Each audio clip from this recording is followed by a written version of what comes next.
Hello students. Today I have discussed about the first unit of CCIV for the plus T of first year students. Unit 1 Geometrical Optics and Web Optics.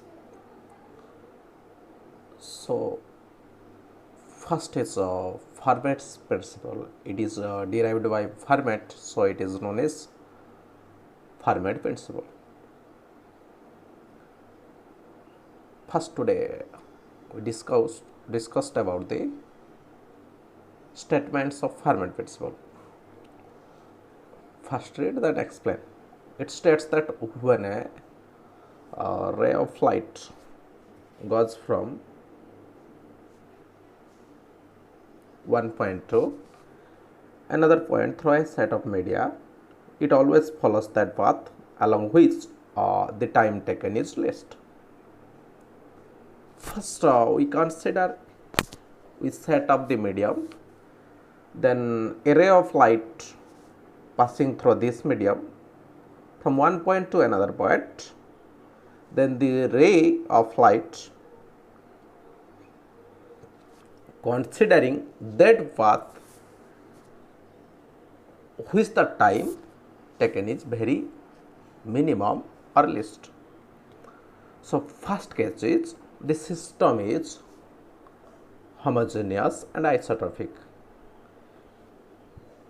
If the system is homogeneous and isotropic, then the refractive index, the symbol of refractive index is mu, is constant. So according to the Fermat principle, the optical path, the length L equal to integration of A to B, because the ray is going from A to B.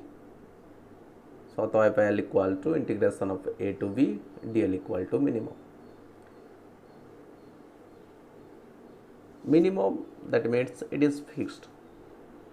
So differentiate both sides, del of integration of A to B, dl equal to derivative of constant is equal to 0. So this implies that the distance between 2 points should be a straight line. This is the explanation of rectilinear propagation of light in homogeneous and isotropic medium. Then the next one is case 2. System is homogeneous.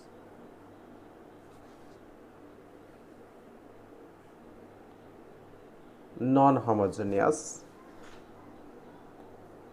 and isotropic. So in this case, mu is not a constant. So sorry, this was writing is wrong. So if the system is non-homogeneous, in this case the refractive index mu is not constant. Therefore, according to the Fermat principle, the optical path L equal to integration of A to B mu into dl equal to minimum or maximum or stationary. It is also constant. So derivative of this is 0. So next one is law of reflection using Fermat principle. There are two laws. First one is incident ray, reflected ray and normal at the point of incidence are in one plane. Incident ray, reflected ray and normal all are in one plane. So we are taken a proof. First look at, we consider a plane PQRS. It is normal to the plane mirror. So first we consider a point A. It is considered as an object. Then A dash will be the image formed due to the reflection on plane mirror. Look at the figure. n is the point of incidence. When the object A is incident on that point, then it will be reflected at a point A dash. So let n is the point of incidence in the plane PQRS. So choose another point N dash on the plane mirror, but not on the plane PQRS.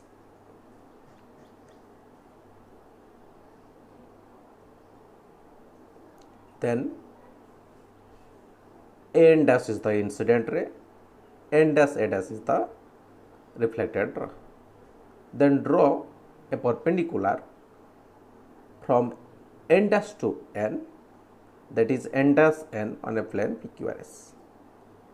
In this case, two triangles are there.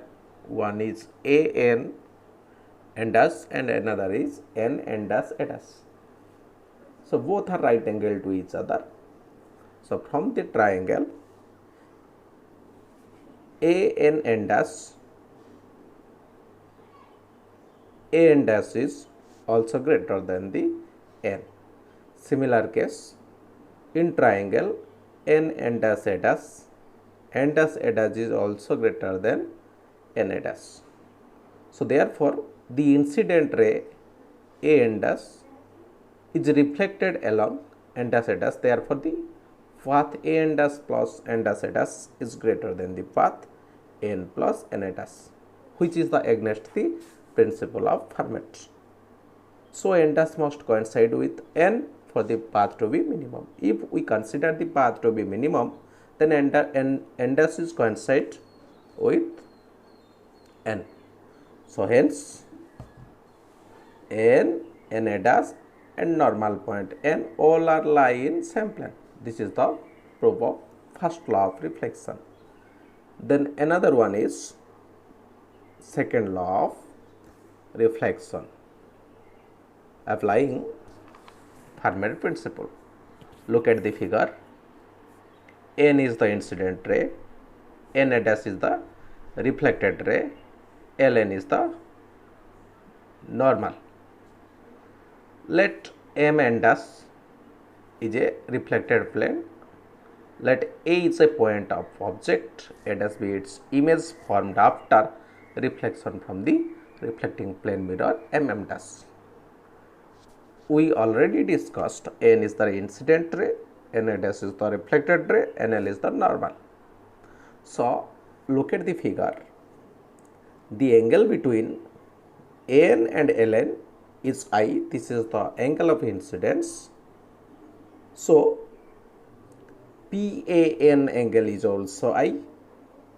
Let angle of incidence is I and angle of reflection R.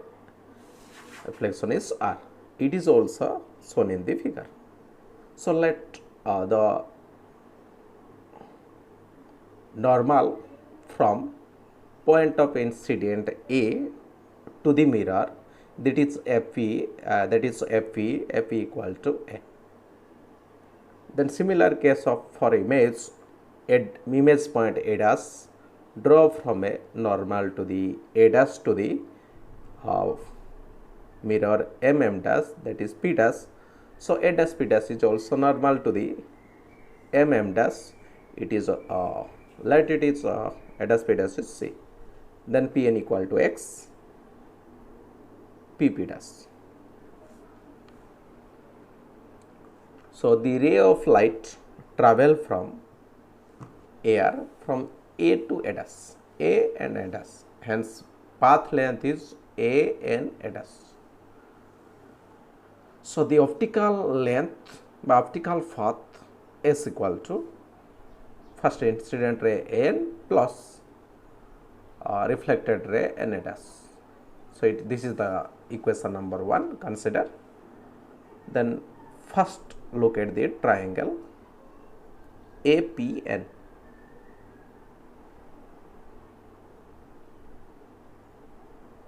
N equal to, in the right angle triangle FN, N equal to F square plus Pn square. So implies that n equal to root over of f r square plus p n square. So implies that putting the value of f and p n, we get n equal to root over of s square plus x square.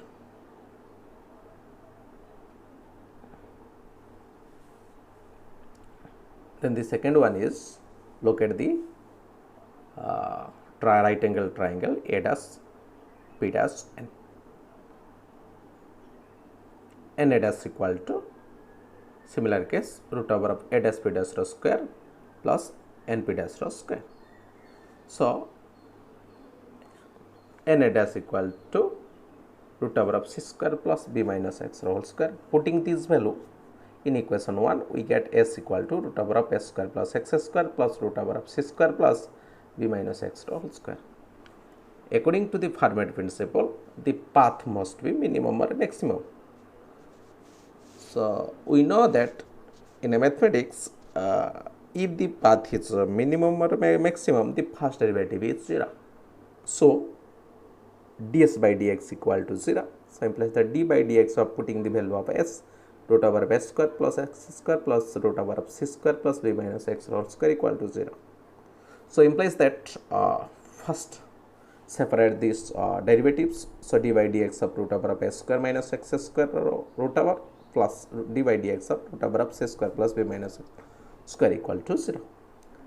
So taking the derivative, then we get 2x by 2 into root over of s square minus x square minus 2 into b minus x into by 2 into root over of c square plus b minus x whole square equal to 0. So separate these things, we get 2x by 2 into root over of s square minus x square equal to 2 into b minus x by 2 into root over of c square plus b minus x whole square. So implies that 2 to cancel, we get x by root over of s square minus x square equal to b minus x by root over of c square plus b minus x whole square. This is the equation number 5. Then from triangle, right angle triangle FEN, look at the right angle triangle FEN, sin I equal to Pn by n. So Pn is x, n is root over of s square minus x square. So we get sin I equal to Pn by n equal to x by root over of s square plus x square. Then again from the right angle triangle a dash p dash n. So sin r equal to n p dash divided by n a dash. So implies that we get root over of c square plus, we get b minus x by root over of c square plus b minus x whole square. So this will be right, sin r equal to n p dash by n a dash equal to b minus x by root over of c square plus b minus x whole square. Putting the value of equation 6 and equation 7 in equation 5, we get sin I equal to sin r. So implies that I equal to r. This is the proof of second law of reflection. Thank you.